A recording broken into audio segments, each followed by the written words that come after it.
Hello, everyone. Let me introduce you to our next guest, Reanna Schultz.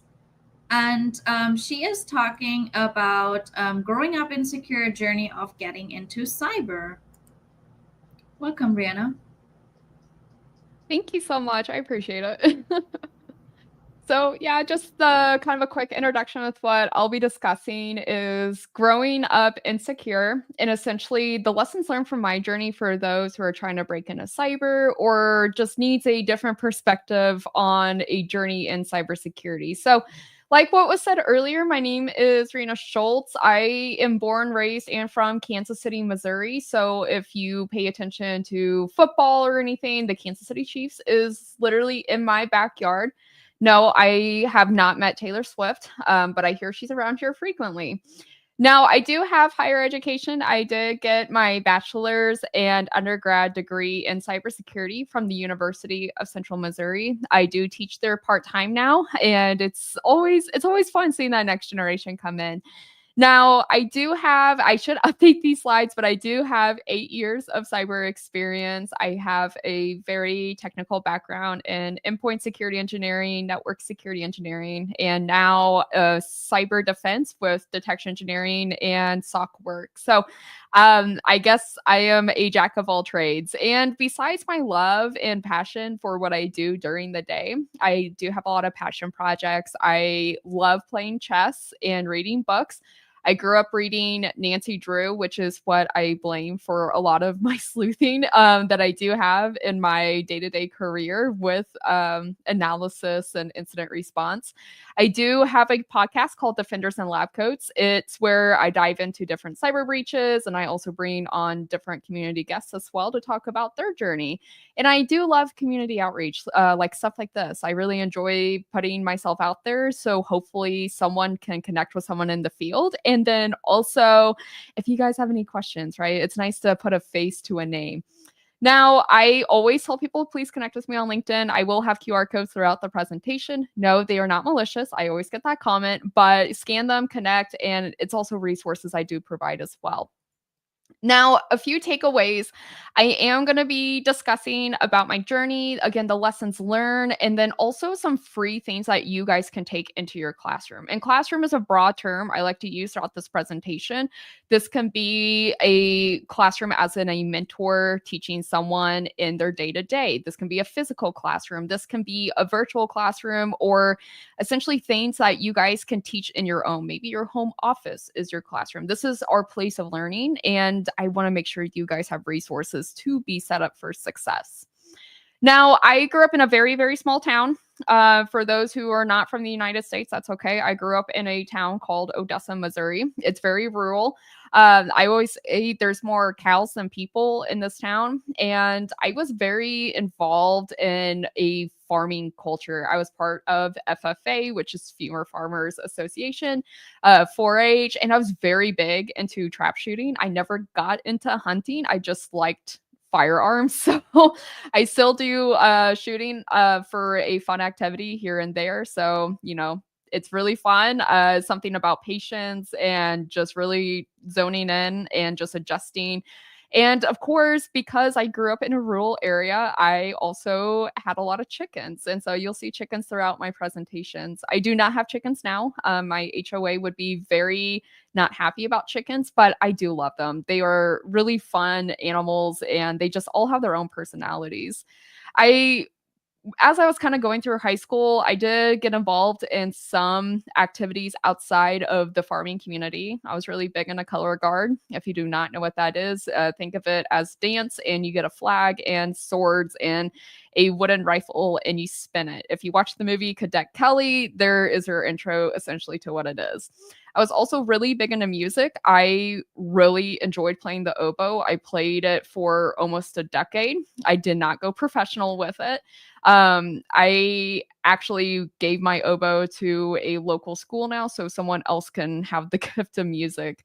Now, if you are curious of what I looked like in high school, and these are going to be some embarrassing photos, but you know what? Hey, we're here, and hopefully people can feel better about having their photos from high school on the internet somewhere. So this was actually me in color guard. This was my senior year. So I was 17 17-ish in this photo. Do not ask me what the costumes are. I do not really remember. But what I can tell you is that it was hot. The Midwest gets very hot and humid, and those costumes were very hot and humid for halftime shows. And also, here's some embarrassing photos of me in high school. This was on my Instagram. My Instagram is no longer out there, but if it is, let me know because I need to take it down. Like I said, I grew up rural, small town, and we were cool if you had a tractor. So this was a tractor that I did drive around my family's farm. And then the photo on the other side of the tractor, this was me getting ready for homecoming. So Sonic is very, I would say, the cool kid thing. My phone was duct taped, that was just the thing in 2012, 2013. So yeah, do what you want with that. It's out there for you all now in public. So my education, because I grew up in a small town, a lot of farming communities, or even small school districts here in the States, sometimes they don't get a lot of budget and finance because the taxes aren't as expensive. And so the schools are impacted by SOSA taxes. And with that being said, I would consider it wasn't super great like a private school education, but it was okay. I was able to read, write, have the basic foundations to be set up for success. My graduating class was pretty small. I had about 100 kids in my graduating class. There were other schools, or I would say towns in the areas that would bus their kids to my school. So I had a lot of I would say peers in other towns as well, just because their towns were so small that they couldn't have a public school. So they went to my school.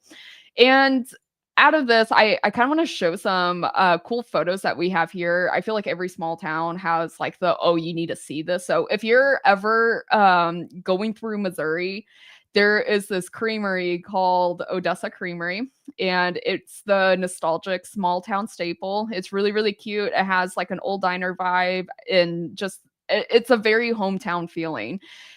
This is actually one of the schools I attended, and I have generational family in this town. So I have 2 generations that actually attended this school. The school's 100 years old. And after I left that school, they condemned it for all future students because of the mold. And who knows, maybe the mold was good for me. I don't know. But I also want to point out this tiny building in the background. That's where we would eat lunch. So we would have to walk out of these front doors around the building to eat lunch there. And it felt like Little House of the Prairie during the winters where we're all bundled up in our coats, going to go eat chicken patties and hot dogs for lunch to walk back in the building. Yeah, no, it was a very nostalgic time. Obviously, the kids in the town today don't go to school there. And the building we used to have lunch in is now that town's police station. So I guess it's still in use, but yeah, not for education. So because I grew up in a small town, foundational education and everything, this is how we learn technology is very different in today's world. Kids have it very nice. They have laptops and iPads that they get to work on. And so as cyber, and I'm talking about like 2013, 2014 is when all this was happening, cyber was still up and coming. We are going into Hillary Clinton's campaign. That was a very big moment for cyber. We're also talking about different notable breaches like Home Depot, Macy's had a really big breach around then. So cyber is not an unknown topic. It's just something I was never really taught. The extent of my knowledge with cybersecurity was don't talk to strangers online. And I definitely do that today. So please reach out to me on LinkedIn for questions. But I didn't really have STEM classes. I didn't knew nothing about programming. I didn't know any of that. And so one of my tech college prep courses I had in high school was Microsoft Word. There was a point where I had a class that taught us literally how to use Microsoft Word. Now, being a corporate for some time, I really wish they focused more on Excel, but hey, I will take what I can. And then also engineering, we had Lego sets for engineering classes, and it was cool. We got to build different Legos. Someone had donated a robot kit, and so we were able to build robots with our Legos and do stuff with that. But again, really not programming, really not doing computer development. And then online math games. I don't know if anyone else had this growing up. We played a lot of coolmath.com games. It's still a website. It's still free. It's really, really fun. I'm not gonna lie, I went on it the other day just to see what it's like, and it's not much has changed, and it's really nostalgic as well. But we use that website for our math and technology games.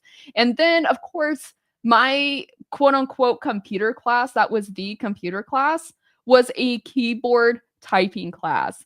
And I don't know if anyone else remembers this. And this is this is literally the program we used. And it would have like a map up of the keyboard, and you would have to place your fingers in specific rows to learn how to type. And it was to teach kids to not do like the finger peck type on the keyboard. And that was extent to essentially what I knew about technology. And of course, being in a farm town, we had a lot of resources to go into, I would say, trade schools and stuff like that. But being in a STEM field, it really wasn't talked about a whole lot. And so when I went to college, there was some discussions leading up to it. I had my parents who were very involved in the success of my future. So yay, mom and dad. But they were tough love parents. They're farming parents. They were like, if you get bucked off the horse, get back on and get on with life. And they had sat me down. I was 16 years old. So this is my sophomore year of high school. And they said, hey, you need to go figure out what you want to do with your life. I don't know about you, but getting that question asked in your teenage years, that's insane to think about now. I still don't know what I want to do when I grow up, and I can't even imagine what I want to be when I'm 16. But I see where they were going with. They were trying to really think about my future and where I wanted to go as an adult. So my school, even though we didn't really have a whole lot of STEM resources back then, what they did do is a career fair. And so they brought in different teachers, they brought in people who worked on farms, they brought a person who worked at a bakery. Like, they had all of these diverse careers. And there was one that really stood out to me. And it was the state highway patrolman. And I don't know if maybe it's because he had a cool car or something like that, but he was really passionate with what he wanted to do with his life. He was excited, and his excitement and passion absolutely radiated towards me. And I was like, wow, this person is excited to protect their community. I want to do that too and drive a cool sports car. So I went home and I told my parents, I was like, hey, I want to be a highway patrolman. And if you can't really see me, or if you haven't met me in person, I'm really short. I'm about 5 feet tall. So me being a state highway patrolman, probably taking down a burly 6-foot dude, it worked out, where I'm at now. But my parents, they said, okay, cool. That's great. How are you going to go do that? I was like, I don't know. And so they're like, well, you need to go figure it out. And I was like, okay. So I went to my school counselor, and she was amazing. And she's like, well, you can go through the police academy. You need to be 21 to do that, but you should really think about college. Nobody can take away your education. Go to college, get a degree and stuff like that. So I was like, oh, okay. So I went home all excited. I was like, guys, I'm going to go to college. And they're like, cool. How are you going to do that? And I was like, are you serious? So went back to school, asked my counselor, and that's kind of where I settled on UCM. It was far enough away from my home that it wasn't a convenience for my parents to visit me all the time, but it was close enough I needed to do laundry. And then it was affordable as well. And plus, because I was going through the criminal justice program, UCM had a fantastic criminal justice program at that time. They still do, actually. And so I took the ACT, which is a standardized test here in the States, and I got the bare minimum score, went to university. In fact, I was 17, so this was the beginning of my senior year. I had taken the ACT, I got accepted into college, and I went to my counselor, and I was like, oh my gosh, I'm so excited. And she goes, you can graduate. I was like, that's a thing? I can just leave school? And she goes, yeah, you can. She goes, state of Missouri, you're 17, you can leave. And so I signed the paperwork. I was ready to go. In fact, I even reached out to one of the band kids at UCM because I was on a music scholarship to play my oboe, and they were looking for a roommate. So I found, a place to stay, and I went back home and I told my parents, I'm like, hey, I got accepted into college, and they're like, oh, that's really good. And I was like, yeah. I also graduated high school. And they're like, what? And I was like, yeah, I'm graduated high school. I'm going to be moving out in 3 weeks. And of course, they're like, what? So it was a lot of mixed emotions, but it was really, really exciting. And it was super scary because I literally packed my entire life in the trunk of my Mazda 3 and I was moving out at 17. That is a lot. I had no idea how to figure out classes. I had no idea who I was as a person. I still didn't understand how to do my own laundry at that point. Like, these are things I'm still learning. I burn a lot of food, but we made it out. And when I went and took my criminal justice classes, it was very, I would say, not great. It was disappointing. And I couldn't really get into the excitement of learning law and law theory. It was just the most boring thing I have ever done. And so when I was in college, I really thought back and I was like, why did I want to pursue this? And I was like, oh, it's because that guy was really excited about protecting the community. He was really wanting to get involved. And I was like, what am I excited about? And I was like, I play music, I work at a restaurant, but I was really into bodybuilding. I was always at the gym, I was always lifting weights, making plans for people. And so I said, maybe I should pursue this. And I switched to physical therapy. And again, I absolutely hated that class. It was the worst class ever. And I'm sorry if you've taken like anatomy classes or any type of physical therapy classes and you enjoy it. It was not for me at all. In fact, my final exam for anatomy during that first semester transition, it was a foot, and the foot had flags on all the different bones. And I literally put big foot, middle foot, and the little pig went to the market. And yeah, so obviously it was not for me, and probably not the most educated class that I took a final for. But when you go through college, you have to take what is called elective courses. And one of the courses I took was Python programming, and that was to get a technology credit on my degree. And again, no background whatsoever in programming or technology. And I fell in love with this class. And I realized it's because of how the class is taught, it's because how I'm learning. With law and physical therapy, it was a lot of it's this answer, this spelling, or it's incorrect. And that wasn't the type of person I was. I like to think outside of the box. I like to be creative with my solutions. I like to essentially take the side quest instead of the main quest in video games. In Python programming, I was able to do whatever I want as long as I was able to produce a product. And I really, really, really enjoyed that. I enjoyed to be an out of the box thinker. So I went ahead and switched to computer science. And of course, when you're going through college, the entire time you're thinking time is money, time is money, time is money. And that was what was in the back of my mind. So I'm in my third year of college. I'm pursuing computer science. And one of my professors came up and they're like, hey, we have a cybersecurity class. You should enroll in it. It goes towards your degree. It's not a waste of money. And I was like, oh, okay. I was like, what's cybersecurity?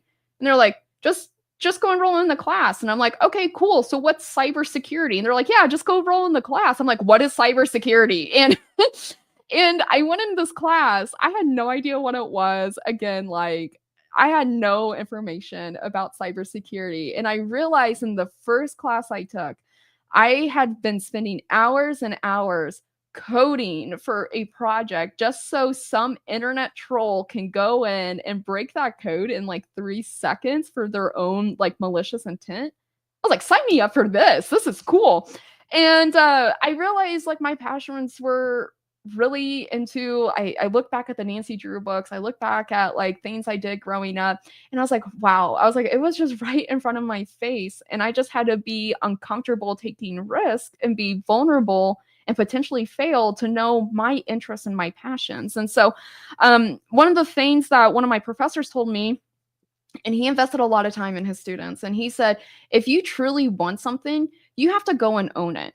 People aren't going to be doing it for you. And I think about like study groups and stuff like that. And it's just, I was waiting for someone to invest in me, but in reality, I need to go out and get it. And so a group of us had started the university's first ethical hacking club. And looking back at that now, almost, I would say we're heading a half a decade plus, that's still a thing that students can actually be involved in and get experience and be competitive with Capture the Flag. And then also women in cyber. Now we're doing community outreach and everything else. And it's a really cool concept to see, like taking your passions and just running with it. And after my university, I would say, like, what am I doing with my life? Like, I'm in corporate, I see all these amazing people on LinkedIn, they're doing public speaking and stuff like that. And I had graduated with my master's with my research. And so I said, you know what? There is a local cyber event called B-Sides Kansas City. I'm going to go submit a call for paper. And how B-Sides Kansas City does it, they have 3 rounds of I would say the approval process for their papers. I didn't make the first one, and I was like, oh yay, oh darn, I can't go do this. And then the second round I got accepted. And that was so scary. Public speaking was so scary to me back then. And I remember walking up, I was shaky with my mic and everything else. And I was practicing my presentation so much, I was reciting it in my sleep, and I did completely fine. And in fact, after that presentation, I had someone come up to me and they're like, hey, we have another event. We had a speaker drop. Would you be interested? And I said, yeah. And of course, that led to so many other opportunities, like my current employer, my podcasting. Now I'm traveling around the world to go speaking and giving opportunities like this for you guys to hear about my journey and know that it's okay to take risk. And that's essentially some of the lessons from my career. I was very insecure with who I was because I didn't know my passions. I didn't know my interests. And once I figured out my passions, especially within cyber, I really invested my time in making sure I was a master of my craft. I was getting out of my comfort zone. I wanted to be challenged. I wanted to be uncomfortable. In fact, like the really smart people I worked with, my goal was to be like, I want them to ask me questions. So how can I get there? And so I just kind of watched and learned and started asking how they did things so that way I can make it my own. And I eventually stopped comparing myself to others. I wanted to be who I was. I wanted to be my own brand. And I wanted people to essentially look at me for inspiration for their own journey. And it's scary. Failure is so, so scary because nobody wants to look like the person that doesn't know anything. And that's my biggest advice to people. It's okay to ask questions. It's okay to reach out to someone on LinkedIn and really just ask for their general advice, because you never know how someone's journey can really help you in your own journey as well.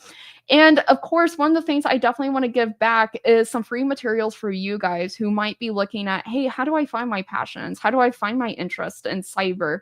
And these are my recommendations to start with. Try Hack Me is a good free program. They have different corners of cybers you can explore. Hack the Box is very, I would say, pen testing focused. And then, of course, there's KC7. It takes a lot of cyber skills and they put it in fun challenges. It's a nonprofit. I absolutely recommend for anyone, or if especially someone that's looking to bring something back into their public school district as well. And also, if you're looking at getting a community engagement, I'm very big on your network is your net worth. There's some really good organizations. If you're looking for middle school and high school, if you're watching this, National Cyber League, Cyber Patriots, Girls Who Code, these are great, I would say, quote unquote, free areas that you can invest in students or start in your area. And then there's a lot of national organizations. SecKC is not a national organization, but I do feel like it is recognized nationally. They have a great Discord group, a great communication. There's a lot of local B-Sides chapters that are always looking for volunteers, people to speak, or just be involved, because it takes a village to run these fantastic events. And then same thing with Women in Cybersecurity. It's a national organization. It's a great network and group of women who just want to be mentors. And of course, Discord channels. If you are a hermit that likes to stay at home, that is okay. I always tell people to start getting out there slowly, and hopefully Discord channels would be the way for you guys to go. I am going to kind of just highlight Breeze since we're cutting on time. Brene Brown's Dare to Lead. This is a great book for leaders who are on the call. It talks about taking risks, being vulnerable, how to learn, essentially how to grow your team on being comfortable and confident. And then if you guys had missed any of the QR codes throughout the presentation, Here they are on the screen. Again, they're not phishing, but definitely want to promote the free materials. Cyber Academy is really good for projects. If you're looking at building a technical project on your resume, again, KC7 for the different skills and training. Try Hack Me, Hack the Box. Also, my LinkedIn. If you guys have any questions whatsoever, feel free to reach out. And of course, the QR code for my podcast as well. So thank you guys. Thank you so much, Reanna, for being a guest at this focused session. So we are going into our next session, and hopefully you guys can connect on LinkedIn with Reanna. Thank you.